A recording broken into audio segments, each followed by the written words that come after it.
Hi, good afternoon everyone, and thank you for joining us.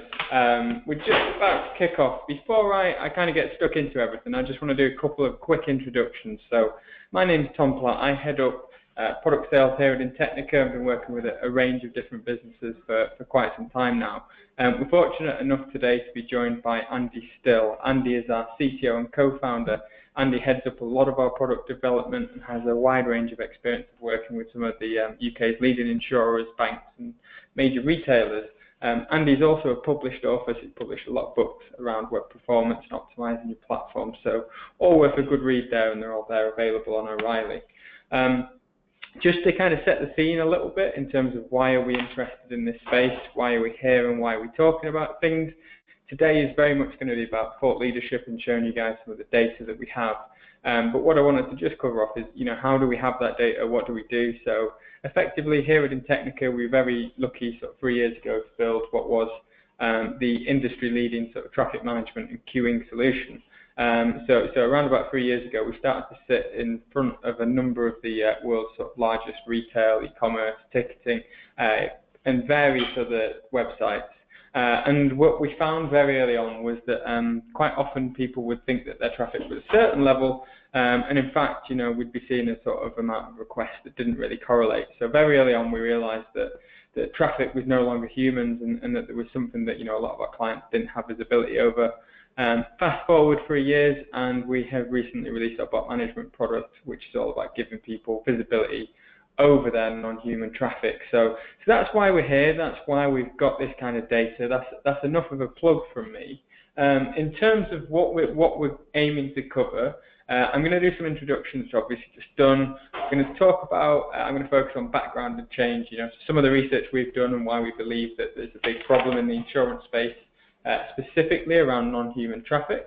I'm then going to pass over to Andy, our CTO, who's going to run through some specific data that we have for you. He's going to talk about the bots and non-human sort of problem space, what's out there, before running through some solutions, so not necessarily ours, but various sort of mitigations and options you have available to yourselves to combat this sort of growing mass of non-human traffic. Before moving to a summary, it's important to note that what we are going to be doing today at the end of today's session is we will be doing a Q&A. So if anyone does have any questions at any point throughout the webinar about anything we're showing you, whether it be the background, the data, the research, or the solutions, please do feel free to put those questions into the question box. It would be great to cover those off with you, and we'll answer any questions at the end. I expect that to get through the content, we'll need around about 45 minutes, which should leave us a good 15 minutes for a Q&A period at the end, and hopefully an early finish for everyone, so they can crack on and get a little bit of time back into their day. So without further ado, I just want to move on to the general sort of background and the research. So we're going to talk a lot about insurance and use the word insurance today. I thought it was just important to specify that when we say insurance, we're very much generalizing in this webinar. So we're not talking about any specific niche in the insurance market. We believe that the factors that we're seeing are going to be a big impact and play for most of the insurance and various different sort of sub-insurance categories out there. Some of them will be more impacted than others, but for today we're going to focus on insurance as a whole. And so that's what we're going to be talking about. So I really wanted to stress that early on. I wanted to touch on, why do we think we're going to be seeing a lot of non-human traffic in the insurance space. So Andy's going to talk very much in specific detail about it, but I want to talk really at a high level about some of the key factors we've seen that have really changed the way things work and the way people shop for insurance, and therefore, the way we think, that we're going to be seeing less and less human visitors, more and more non-human visitors, and why we'll be seeing that. So effectively, there's obviously been a real big change in the way people shop, the way people go online. It started out with the first website back in the early 90s, moving to the first e-commerce transaction. Then we started to see the rise of a lot of different disruptors, such as Google. In 2002, we started to see the rise of the first aggregators, and we've also seen a very big shift to mobile as well over this period. So a lot of changing factors that have impacted the insurance industry over the last 20 years. I think it's really interesting to sort of go over these and the impact that they're having on people. And what does this, what impact has this had? So firstly, we believe the sort of digitalisation that's gone on has really made it easy for people to go direct to consumer. So that was the first kind of big change, was that it enables a lot of insurance companies to go direct to consumer because they could reach out to them through the websites. But then what we started to see was really the rise of the aggregator, which is very predominant in today's industry. You can see here the UK is ranked as one of the top 3 countries in the world where people shop for P&C insurance through comparison websites, pushing up to around about 60% of all shopping. This is a survey that's been done, pushing up to about 60% of all the people surveyed by Bain were actually shopping for insurance through comparison sites. So comparison sites having a real foothold in the industry. Certainly something that here in the UK we're seeing potentially more than a lot of other companies in other countries, and certainly more than our sort of colleagues in the States and other regions. Really interestingly, this is another interesting piece of data that's been done. I think what we are seeing, this was general looking at the global market share of comparison and aggregators. They do have a very, very strong foothold if we look at it globally. This is looking at specifically at the sort of commercial space. But what we are seeing is that they are slowly losing that edge. Although they're still the main dominant player, we are starting to see the direct-to-insurer market start to come back and really grow at a very small incremental pace. So some really interesting kind of market factors that we feel that will be driving this non-human traffic. And why do we think that's sort of driving non-human traffic? I'll cut to the chase in a minute, but effectively this was another really interesting piece of insurance. With all of that digital change, with the ease of access to quotes, with the rise of the aggregators, price is now the primary factor for 8 out of 10 people buying insurance. So this was a survey done about the comparison sites. Not only was price the sort of number one sort of factor for people when purchasing insurance, but we also did see that the brand recognition amongst the household insurance names was much lower than it was with the comparison sites due to the money they pumped into advertising. So not only are aggregators more well known, but also price is the key factor, and it is aggregators effectively and the ease of getting quotes that have driven that. This has made it really difficult, obviously forcing a challenging climate for insurers out there, but even more sort of challenging it's the fact that only 10% of people cited brand loyalty as the primary factor. So you could have a product deliver a really good service and onboard people, but unfortunately, one of the main factors that a lot of the research has shown, the reason people purchase these days is through just purely price. So in terms of what I've just covered, we believe this is really stirring up a huge rise in non-human traffic because of the ease of getting quotes, the ease of new companies entering the market and going direct to consumer, and the real majority sort of stakes that the aggregators have. It's making price sensitivity absolutely key, and therefore sort of making that data really, really important. So, effectively, the internet transformed the way people shop for insurance. It allowed businesses to go direct to consumer. It also saw the growth of the aggregators, and the aggregators then decreased brand loyalty. It increased price competition and the consumer sensitivity to price. But it also did, there are a lot of benefits. The internet does allow insurance companies to target very, really niche verticals, specialist types of policies as well. But the overall about this, through all of these different changes, essentially the access to pricing data has just been made easier and easier. Prior to the internet, it would have been very difficult to get hold of pricing data. Then once people started to go online and sell insurance for online, it became easier. And then with the aggregators in place, it can be, they're almost a central portal or repository of all of that data. Someone may want to compete with people on price. So this is what we believe is causing a real sort of spike in sort of the scraping and price scraping in the insurance industry. And there's a couple of reasons we're fairly confident about this. Number one is the data we have, but also in terms of external research, it doesn't take much to do a quick sort of search on Google for data scraping in insurance to pull up numerous vendors either offering tools, services or managed services to scrape your competitors' pricing for you and give you commercial sort of intelligence. That they're easy to get, they're out there, and it's a really growing sector, so much so that a lot of these people are actually paying for search ranks, so we can be fairly certain that there's money in this business and that there's people that are making a lot of money out of doing it and really investing a lot of effort into giving people the capability to do this. Not only are we seeing that sort of rise of the professional kind of businesses doing scraping, we're also seeing a rise on the job boards of people just looking for freelancers to do scraping for them. Of course, scraping is one of those activities that's fairly grey in terms of its legality. So if you can distance yourself from that scraping as much as possible, it's often a tactic people use. And that's why we suspect, we're seeing a real rise in the amount of freelancers out there that are offering these types of services. This is an advert scraped from one of the sort of more popular job sites. It's very, very brazen in what it's asking for. And essentially, it is asking for someone to create a bot stroke scraper to scrape off data from a listed number of insurance sites. So some of the people that are actually on this webinar today are actually listed. You can go on the job site, search scraping. I'd recommend everyone sort of types in scraping in their website to see what comes out. Some companies target it and some job adverts target it, but really blatant here, really obvious that this is happening. So we're fairly certain, about this problem space. And obviously, with all of that going on, what we have seen and what we're pretty confident about across most sectors we've ever been in, and certainly insurance, is the real rise of non-human traffic. So that is people, specifically one of the main rises is people trying to scrape your pricing data and use that for competitive gains. So without further ado, that was just a little bit of the scene set for me from what we're seeing in the market, the data we're seeing to back up what we're about to talk about before Andy goes in to talk about bots in a little bit more detail and the data that we have to show you, some examples of what this actually looks like on a real website. Thanks, Tom. So I thought Tom's given us a good background into the insurance industry in general. It'd be useful now to just go into a bit more detail about what we actually mean when we talk about non-human traffic.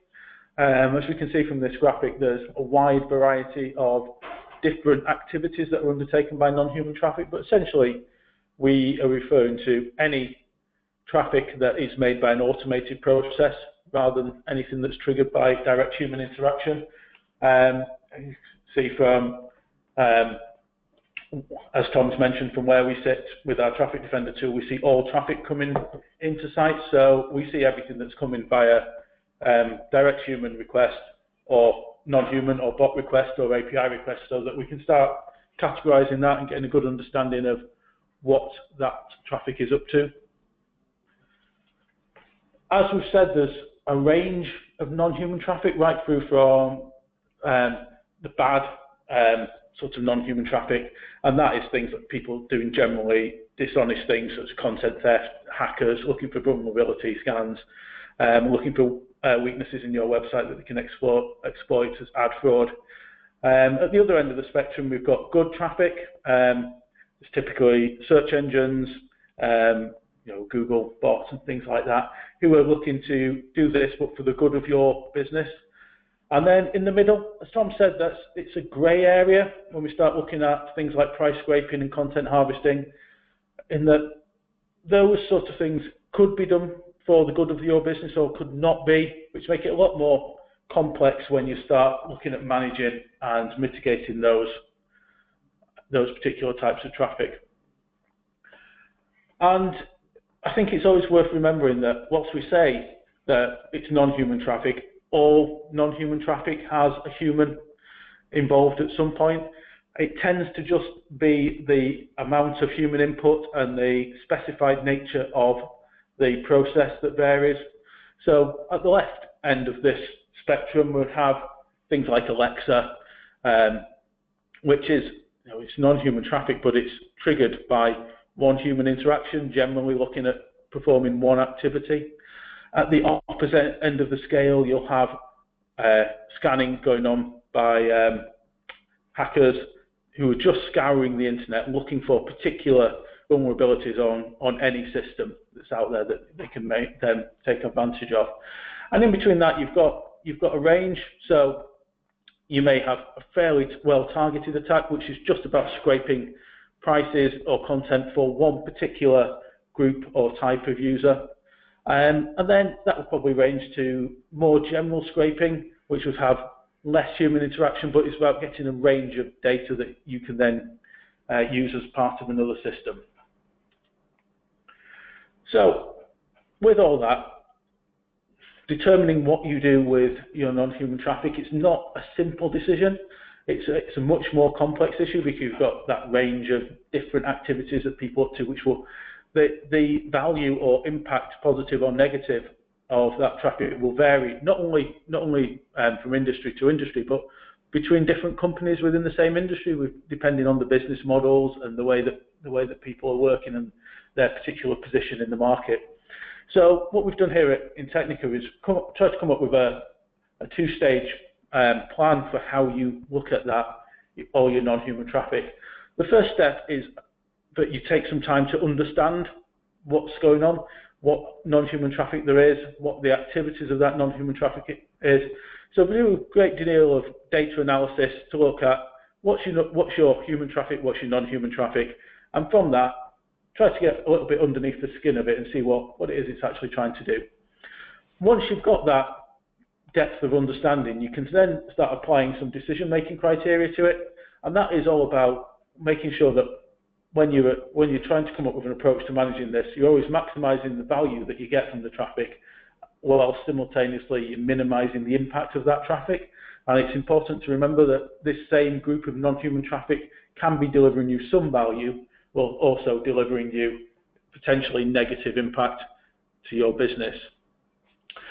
And what do we mean by impact? So when we're looking at impact, there is a range of different impacts that we need to look at. First of all, look at the impact on other users. So is this traffic negatively affecting the experiences of your human users?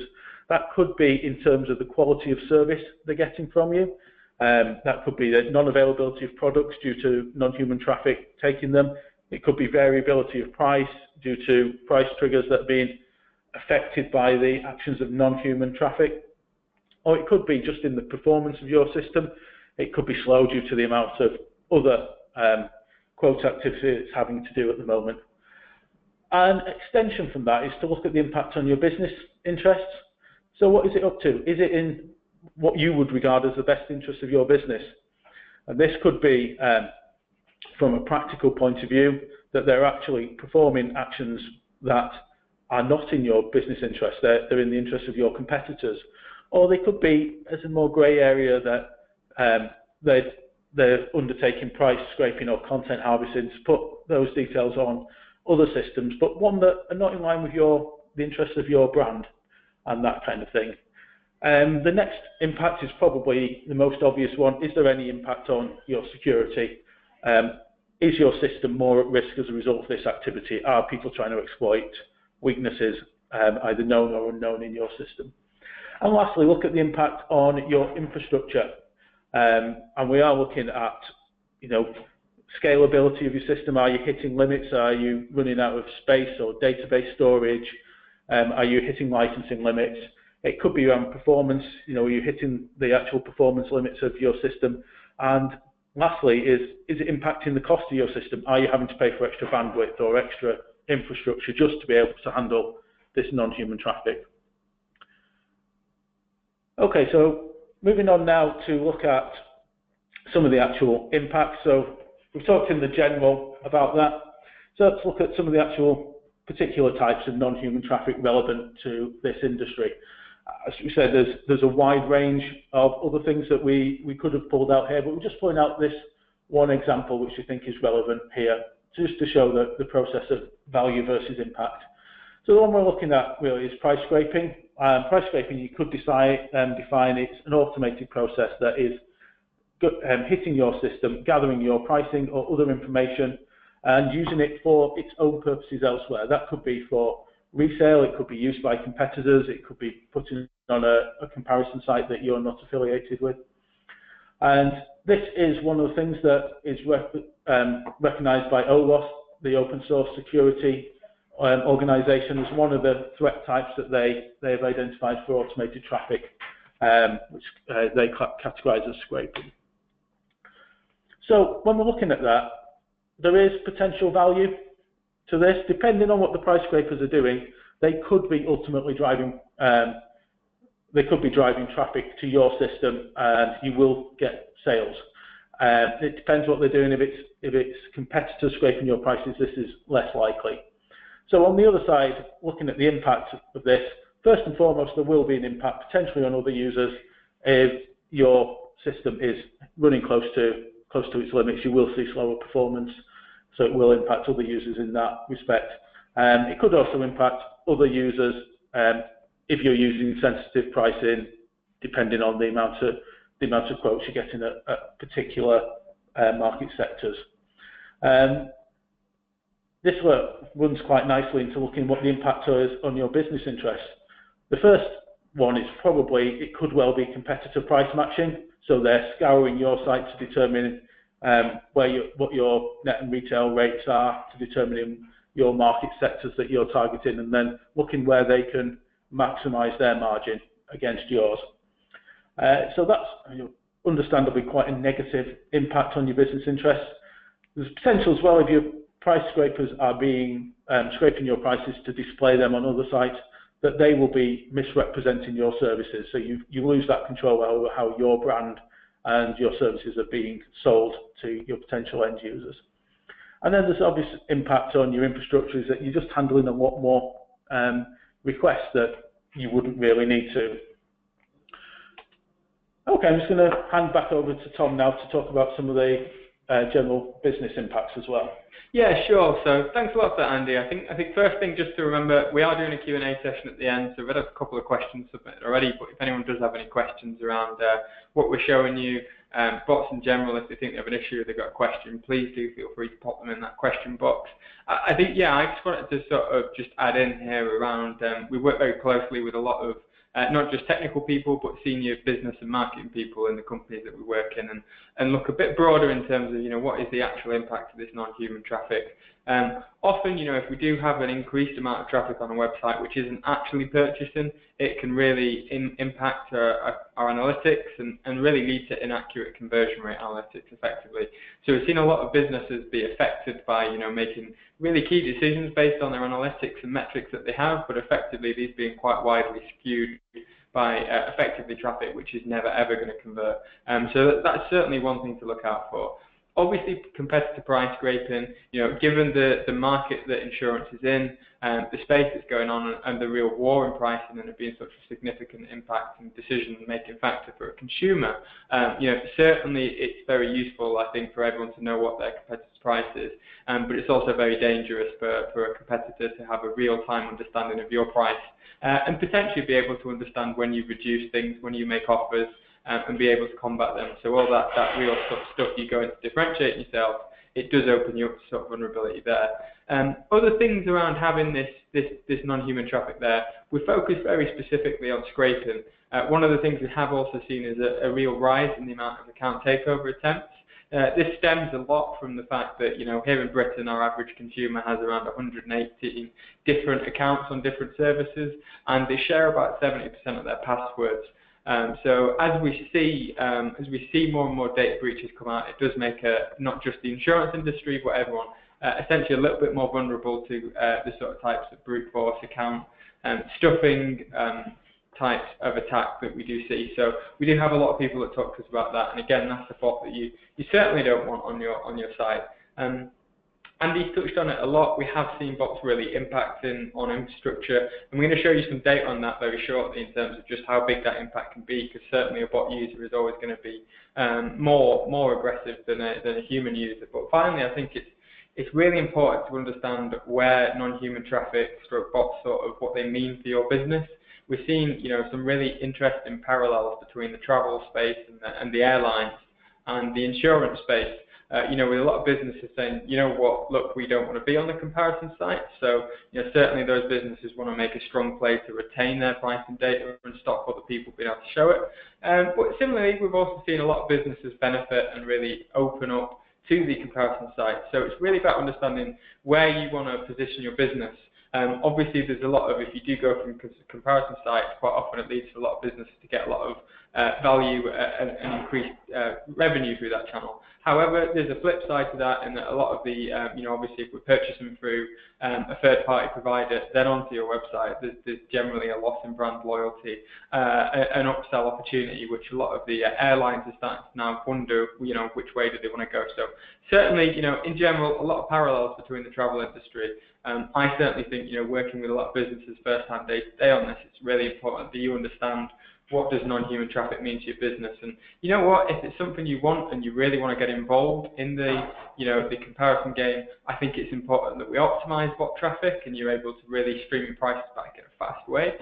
However, if you want to stay out of that, I think that's equally a valid approach, and then you can start to take mitigations in place to stop people having your pricing data. So really interesting sort of space for us, and as I say, it's very different business to business. So we'll just move on to Andy's now going to show you some data. Important thing to mention actually, we've talked a lot about bots here, and a lot of people and general teams will be saying, we've got mitigation for these bots in place. I think it's important to stress that all of the data that we've gathered and that we're going to show you today has been collected from behind your standard and quite often very expensive security solutions. So this is data that we would say that all of the customers who we've done this for haven't seen provided or captured by standard WAS, DDoS solutions, or very sort of basic products. This is stuff escaping the general infrastructure and security setup. So stuff beyond that. But yeah, I'll pass back to Andy now to run through that data. Thanks very much, Tom. So yeah, as Tom said, this is data that we pulled from the site based on an average week's activity, and starting at the very highest level, the division between human and non-human traffic, as you see here, about just over 40% of the traffic was non-human, and that is, what we say, is probably a fairly typical average. We have seen it as high as 70 or 80%, and on other sites, under 10%, but 40% would probably be what we see as fairly typical. As I say, this is a mix of good and bad non-human traffic. We've not separated them at this stage. So to drill down to that in a little bit more detail, this looks at the pattern of human versus non-human traffic during the period that we analysed it. So the graph on the left is all traffic, and the graph on the right is the same period, but we've stripped the non-human traffic out of it, so that represents just what we would class as human traffic. As you can see on the graph on the left, it's very spiky. There's no real kind of pattern of usage that you'd expect, whereas on the one on the right, it follows a much more standard usage pattern that you'd expect, which clearly reflects a lot more accurately to your human users. Drilling down into another level of detail on that, which actually where this data I think becomes slightly more interesting, is what we've done is extrapolated from that the back-end processing time for human versus, or those spent on human versus all traffic. So same again, the graph on the left is all traffic, so that's back-end processing of all requests, versus the one on the right, which is just the human requests.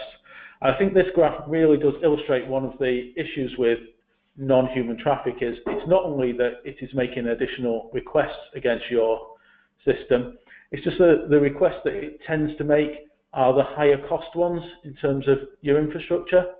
So because it's price scraping, it's constantly making quote requests and that kind of more high intensity requests, whereas your human users are a lot less in that. They're making a much nicer mix. So you can see it here, the overhead on the infrastructure is very high. And to kind of make that a little bit more real, we've pulled this data out and we've aggregated it over the entire period. So the blue line on this here is all relates to all traffic, and the red line is after we've filtered out the non-human traffic.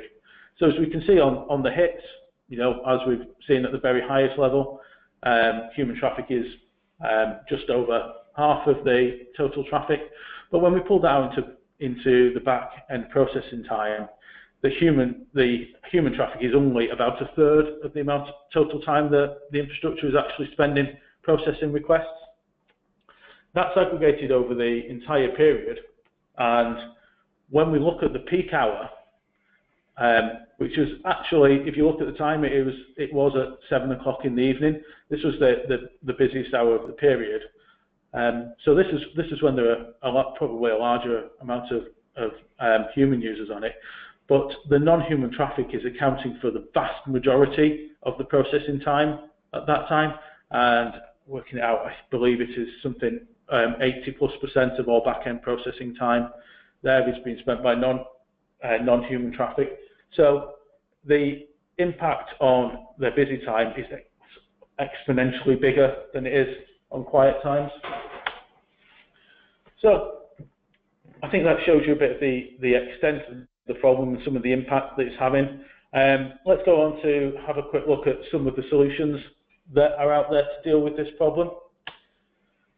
Now, this isn't an easy problem to solve, and fundamentally the problem is that there is no difference between requests made by a human and requests made by a non-human.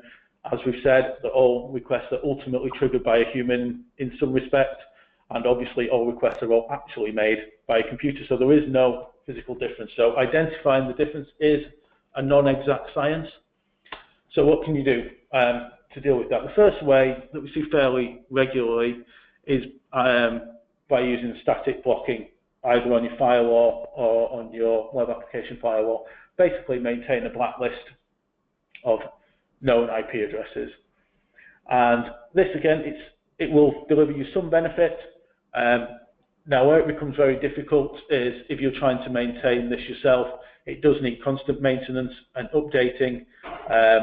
The IP addresses used by the non-human traffic do constantly change. They're constantly rotating to new IP addresses, so you will always be playing catch up, which is why ideally you need to look at sharing data from across industry, not just your own industry, but from multiple different industries. But there are industry related sources out there where people have gathered known blacklists, and those sorts of things are useful. The effectiveness of this varies. In some cases, as we've shown here, it will block about 1% of traffic. If you're being very proactive and looking at industry-wide ones and you're constantly updating it, you can get that number up. But you will always be playing catch-up on that respect. Another way that people look at dealing with the product, and again, there's some benefit to be achieved from this, is look at serving cached content. Could be a CDN, it could be from within your own application. There are downsides to this. It may not be practical if you're doing real-time pricing. Typically, which you may typically be doing around in the insurance industry with real-time quotes that need to match the risk profile of the applicant. So it is more difficult. You could look at only serving cached content to non-human traffic. There's a risk associated with that. As we said, it is a non-exact science determining the two, so you may serve to the wrong type of traffic. And also, as we've said, some of the non-human traffic may be actually value and revenue bearing traffic, so you need to be aware of that. We've actually done a little bit of research based on the data that we were showing above. We did determine from that what the saving would be from serving cached content. So, as I say, that data had a lot of search specific pricing on there, similar to the insurance industry. We did look at caching requests that passed exactly the same parameters, and as you can see, the red area here is the areas that would have been cached. So there was some benefit to it, but it certainly wasn't a magic bullet. Another way of dealing with this situation is by using some sort of rate limiting technology. That reduces the throughput caused on your system. You could do it by IP range, user agent, other factors. Again, this is something that will have some positive effects, but there are risks associated with it. You could affect the scraping activity of revenue-bearing traffic and known partners, that kind of thing. And the other risk around this is that the bots and non-human traffic operators will probably adapt to these kind of strategies and start spreading the requests across multiple IP addresses, that kind of thing. So there are mitigations that they can put in around this that you then have to keep updating your system to mitigate. The other way that we see quite a lot of people dealing with this is by using application level changes, so putting functionality within the application that actually make price scraping more difficult. One of the fairly common ones we see is that people start requiring people to create accounts and then limit the amount of activity they can do through that account to what they consider reasonable for a human customer. The downside of this is that it can just lead to the non-human traffic creating fake accounts, so they can carry this out and they'll create multiple fake accounts. Even worse than that, can start leading to them compromising legitimate accounts and misusing those accounts, which is obviously then starts affecting your legitimate customers. The other approach that we see fairly often is people start putting captchas on searches, so people go through the process of proving that they are human. And there's a couple of downsides to this. Again, say that this will have an effect on reducing non-human traffic, but there is a couple of risks. One is that certain types of captchas can be bypassed by automated traffic. So it would cut out some traffic, but not the more sophisticated bots that we see out there. And the other is the impact it has on actual users, where it does slow down the process and users don't like it. They find it a cumbersome process. So it can lead to user dissatisfaction in your service. And the last sort of way that and this is the way we'd recommend doing it as part of a combined approach with some of the others, is that you start doing some more proactive traffic analysis. So look beyond the individual requests and start looking at the nature and the pattern of requests that are made, so that you can feed that into some intelligent machine learning algorithms, so you can start looking at identifying future patterns that are following the same kind of approach. From there, you can then adapt and create your own management techniques based on what you've learned. That can be a combination of some of the above. It could be a more advanced way, as in you could start serving different traffic to different types of users, all those sorts of things. You can also start looking at doing things like honeypot traps, which is where you go about dropping a little bit of functionality in there that will be invisible to a human user, but actually very hard for a non-human user to keep on top of. So it should make the process more difficult and make it more easy for you to identify human against non-human users.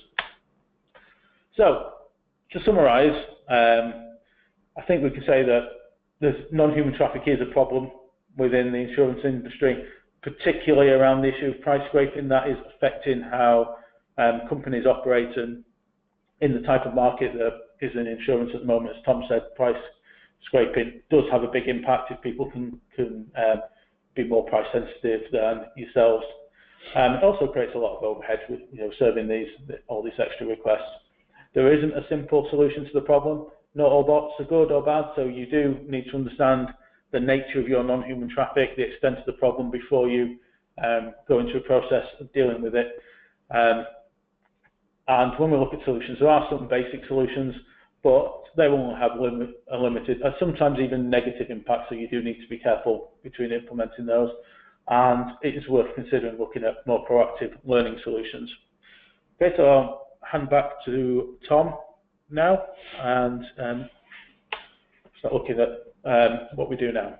Yeah, awesome. Thanks a lot, Andy. So yeah, as I said, we are going to end this session with a Q&A piece. I did say would be about 40 to 45 minutes, so bang on time. So we are going to just move very quickly to a Q&A session. If anyone does have any questions about what they've seen, what Andy's presented, or just any other general questions about non-human traffic bots on their site or in this space, please do feel free to fill them in the question box. We'd love to hear from you. We'd love to answer some more questions. We've got a few to cover already, but we'd like to, the more we can have, the more we can feed back to you guys. I think just before we go into that, I wanted to make it very clear. One thing we are offering for people, if you don't have that visibility of what your bot and non-human traffic is, Andy's shown you through his data the sort of deep insight we can get into what's going on people's sites. If you are interested in knowing what that looks like and seeing that similar sort of insight for your website, please do get in touch with us. We'd love to help you out and give you a trial and show you what exactly is going on. But that's enough of a pitch from me. We've got a couple of questions come in. Do keep them coming, but yeah, I think we'll move right next on to the Q&A session. So First question that's come in from Gemma is just around, the legal aspect of this. What is the legal impact of scraping? Is it illegal? I think that's a really interesting question, particularly in the insurance space where people might actually be filling out fraudulent details. That is a good question, Tom. I think it's a question that's asked quite a lot, not only in this industry, but particularly across other industries. And I think we've seen, from a legal point of view, the challenge around this has been primarily in the travel industry, but also in the ticketing industry, where certainly in many countries, the UK included, is looking at introducing legislation to handle the purchase of ticket by non-human traffic. And to some extent, when we see the legality or not of it, it's sort of a difficult one to know what the best way to deal with it. To some extent, by the time you're at legal challenges, it's a little bit too late. The data's already been handled and it's out there. Certainly should look at dealing with this, so you should make it clear in your terms and conditions if that data is not to be used for this, make clear what the terms for using this data is. But I would say it's only part of the solution. I think it's the same as any other good security situation where we would all want the legal recourse if something of ours is stolen, but we equally all take good precautions around making sure it's not stolen. So I think the legal aspect of it is part of it that absolutely you should be on top of, but I would say you also want to be proactive in making sure that you're stopping that data going into the wrong hands in the first place. Fantastic. All right, thanks a lot. And hopefully that answers your question. Just to move on to the next one, we've got one from Andrew who says, we surface a lot of our pricing through an API. Will we still be being scraped? I think that's a really interesting one. APIs are obviously a good tactic if you want to interlink very closely with the comparison sites. What do you think about that, Andy? Yeah, absolutely. And I think the answer to your question is, unless you have put protection around your API, then quite possibly yes. Now, with an API, there may well be a kind of security by obscurity element to it, in that you're not being scraped just because people don't really know that it's there. But you can't really rely on that. With an API, you would ideally be looking at putting a reasonable amount of security and tracking on there to make sure that it's only known partners that are using that. And that's not only down to the non-human element of it, but also down to making sure that your partners are using the API in the way that it is intended and they're dealing with the data properly. So, you can also start to see the value of your partners and versus the overhead of API requests and that sort of thing. So I think that's general API good practice, but the non-human element, if the API is public, absolutely it may well be being scraped. And I think the first aspect of that will be really to get some analytics and data from that to determine whether that's actually happening. Yeah, fantastic. All right, great. So yeah, obviously hope that answers your question around APIs. I think the next sort of question we had to come in from Nick, which was sort of how would we spot this on our website? I think, obviously we would like to help you spot that on your website, and more than happy to do so. But in terms of the signs you should be looking for, if you suspect you may be having a bot problem, I mean, things we've certainly seen would be, strange volumes of requests at strange peak parts of the night, maybe outside of hours, peaks that are unexplainable, general sort of real strange skewing of analytics. So if your analytics don't really make sense, there's a big decrease in conversion rate. That can quite often be a symptom of it. Obviously, Andy's talked a lot about the performance impact. If you are seeing your infrastructure being hammered and you can't really quite figure out why, that would be another obvious one. I think also visitors that are scraping, multiple sites, if you do have that level of accessibility, if people are scraping multiple pages for multiple policies, that's normally a fairly obvious indication of scraping activity on an insurance site. Andy, I don't know do you think there's any sort of more symptoms that people can be mindful of? No, I think you probably covered most of it. I mean, it all ultimately comes down to the fact that from both sides, your business and your technology. And if the statistics that you're getting out of either your business analytics or your technology monitoring processes don't tie up with what you would expect, then that is certainly something worth digging into.